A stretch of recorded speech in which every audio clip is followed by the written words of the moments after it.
ChatGPT belum lama ini munculin fitur search. Respon gue pas nyobain, mampus ini Google. ChatGPT search ini tinggal lu tanya apapun, ChatGPT-nya nggak tahu, dia langsung search web dan langsung kasih lu jawabannya. Gila nggak ini hemat waktunya? Nggak asal comot informasi sana-sini, OpenAI bakal nampilin sumber informasi dari situs yang udah kerjasama lisensi bareng OpenAI. Dan bagus ya, tiap info yang dia search udah dikasih link websitenya, tinggal lu klik langsung ke website. Gila nggak? VP Engineering OpenAI bilang kalau ChatGPT search ini pakai banyak layanan termasuk Bing buat beberapa pencarian. Ya udah jelas lah ya, investornya Microsoft. Fitur search-nya baru bisa dinikmati sama user ChatGPT Plus dan tim, tapi tenang aja buat pengguna gratis katanya sih bakal bisa nyobain dalam waktu dekat. OpenAI juga udah rilis extension browser buat set ChatGPT search sebagai search engine default di Chrome.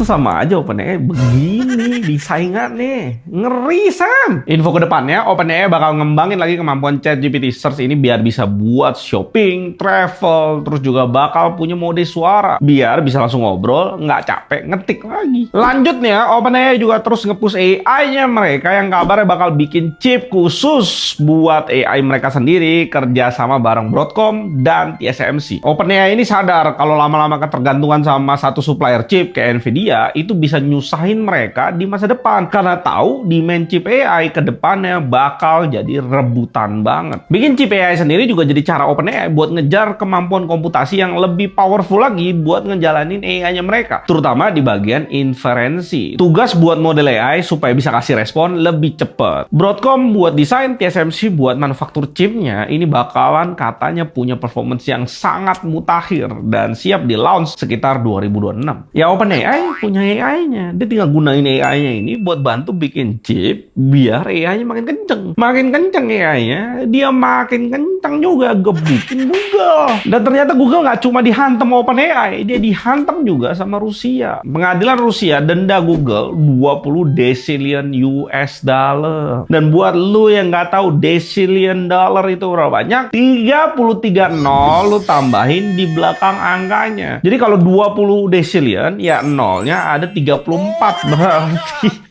Google didenda karena ngeblokir sepihak channel YouTube 17 stasiun TV Rusia. Nah, kasusnya sebenarnya udah mulai tahun 2020 dulu. Google kena tekanan dari pemerintah AS buat nggak ngasih panggung ke media-media pro pemerintah Rusia yang ngedukung invasi ke Ukraina. Karena hal ini, ada dua media Rusia, Sargat TV dan Ria Fan, nggak terima dan nuntut Google balik ke pengadilan. Mereka nggak terima Google main blokir channel YouTube mereka gitu aja. Dan terus 15 stasiun lainnya akhirnya juga ikutan deh nuntut karena alasan yang sama. Tahun 2021 pengadilan Rusia mutusin menangin media dan minta Google buat buka lagi channel YouTube stasiun TV yang diblokir dan ngancam Google pakai denda harian sebesar 100.000 rubel atau 16 jutaan per hari. Nah, dari laporan yang diterima, denda bakalan berlipat ganda setiap minggunya kalau Google nggak mau bayar dan nggak mau buka blokirannya. Dan ya udah jelas Google nggak mau bayar lah. Angka itu terus akumulasi sampai sekarang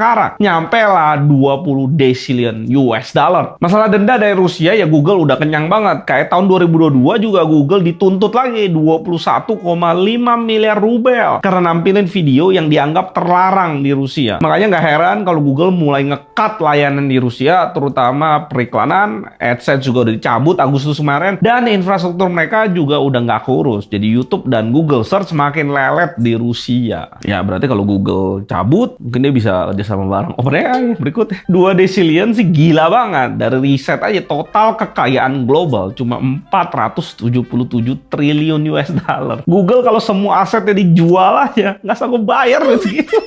Bikin rugi ratusan juta dolar. Sony akhirnya mutusin buat nutup developer game Control Firewalk Studio. Studio ini sendiri diakuisisi Sony 2023 dari Probably Monsters, perusahaan game developer. Sebelumnya di 2021 Sony sama Firewalk ini emang udah sepakat buat bikin game tembak-tembakan. Ya si Concrot itu yang katanya mix antara Destiny 2 dan Overwatch. Sony dari awal milih dan ngeliat Concrot ini game yang menjanjikan buat memperkuat portofolio game live service-nya. Makanya Sony langsung all in, berani investasi sampai 200 juta dolar atau sekitar 3 triliun rupiah buat pengembangan awal. Tapi ternyata gamenya baru 2 minggu launch udah ditarik dari peredaran. 200 juta dolar ini ternyata belum cukup buat seluruh pengembangan game dan belum termasuk sama biaya hak IP-nya Contro itu sendiri. Jadi kerugian Sony harusnya lebih dari 200 juta dolar. Dan kita sama-sama udah lihat game paling anyar dari Sony ini jumlah player dan jumlah kejualnya sangat-sangat suram. Ternyata efek kerugian dari Controt ini juga makan korban lain selain Fireworks studionya. Studio Neon Koi juga kena efek domino ini. Game mobile shooter yang mereka lagi garap juga dibatalin. Jadi ini double kill buat Sony tahun ini. Rip lah Controt dan kawan-kawannya yang ada hubungannya itu. Dan masuk ke Controt ke dalam kubur, ternyata bangkitin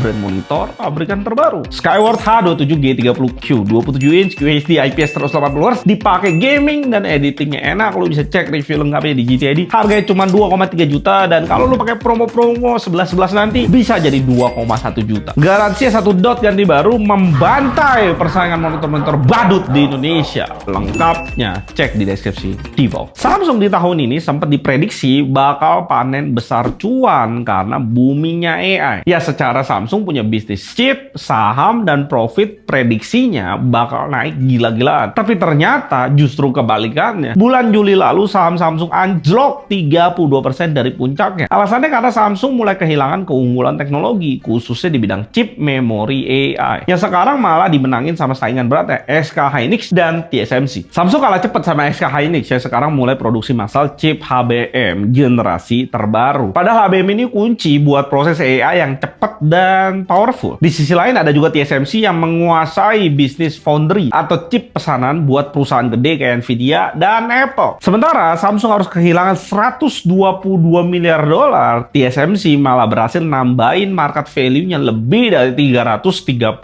miliar US dollar karena terus kebanjiran permintaan chip buat AI. Ya karena Samsung kalah saset, akhirnya banyak investor yang mulai angkat kaki dari Samsung. Pictet Asset Management dan Janus Henderson, dua perusahaan investasi besar, mulai kurangin angka investasi mereka di Samsung. Manajer Janus Henderson bilang mereka nggak ada niatan buat beli saham Samsung dalam waktu dekat, bahkan di harga saham yang rendah kayak sekarang, dia tetap nggak tertarik. Ya pantesan aja waktu itu Samsung sampai minta maaf ke investor buat performance buruknya di bisnis chip. Samsung juga udah ganti kepala divisi semikonduktor biar bisa bangkit lagi, tapi ini malah bikin investor makin khawatir lagi karena banyak eksekutif dan insinyur Samsung yang justru keluar perusahaan. Ya itulah kejamnya bisnis teknologi. Secepat ini lu di atas, secepat ini juga lu diinjak. Dan baru aja gue cek saham Samsung, kalau lu taruh duit lu di awal tahun, udah hilang duit lu 16%. Snapdragon 8 Elite baru aja launching dengan segala klaim peningkatannya, tapi device yang udah pakai chip ini kabarnya punya masalah overheat. Masalah ini ketahuan dari pengujian Realme GT7 Pro. Pas lagi dilakuin solar base stress test buat ngecek performance GPU-nya, tes belum selesai, tiba-tiba aplikasi nutup dan muncul peringatan kalau HP terlalu panas dan beberapa fungsi udah nggak bisa dijalanin sementara. Tunggu sampai HP-nya dingin buat gunain lagi. Dari data, suhu HP-nya bisa tembus 46 derajat Celcius. Pas dilakuin benchmark sama Galaxy S24 Ultra yang pakai chipset sebelumnya, kelihatan kalau suhu Realme lebih panas. Padahal Realme itu klaim GT7 Pro punya sistem pendinginan uap iceberg VC dia sebutnya, yang punya ukuran 11/480 mm,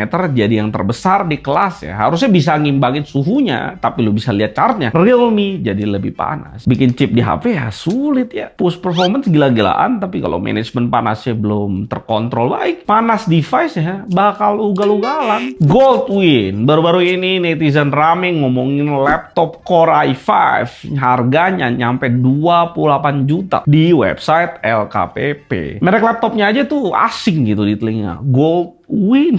Dari spesifikasi ya nggak ada yang spesial, malah masuk ke kelas entry level. Prosesornya tuh Intel Core generasi 11, i5 1135G7. Buset, itu jadul sih prosesor. Layarnya 14 inch, resolusi Full HD, tapi nggak dijelasin nih panelnya yang dipakai apa. Spesifikasi lainnya dari layar juga nggak ada. Spesifikasi yang cuma sekelas laptop entry kayak gini, tapi harganya 28 juta, padahal di e-commerce laptop yang spesifikasinya segitu, harganya cuma 7 jutaan. Ya pantes aja banyak netizen yang ngehujat dan nyebut laptop spek mesin cuci. Dan belum selesai, harga ongkirnya juga mahal banget, mulai dari 1,5 juta sampai 3,5 juta.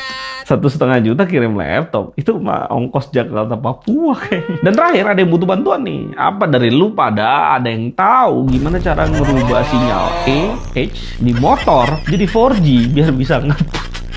Jangan lupa lu bisa top up game kesayangan lu di GTA di top up. Kita jumpa lagi lusa.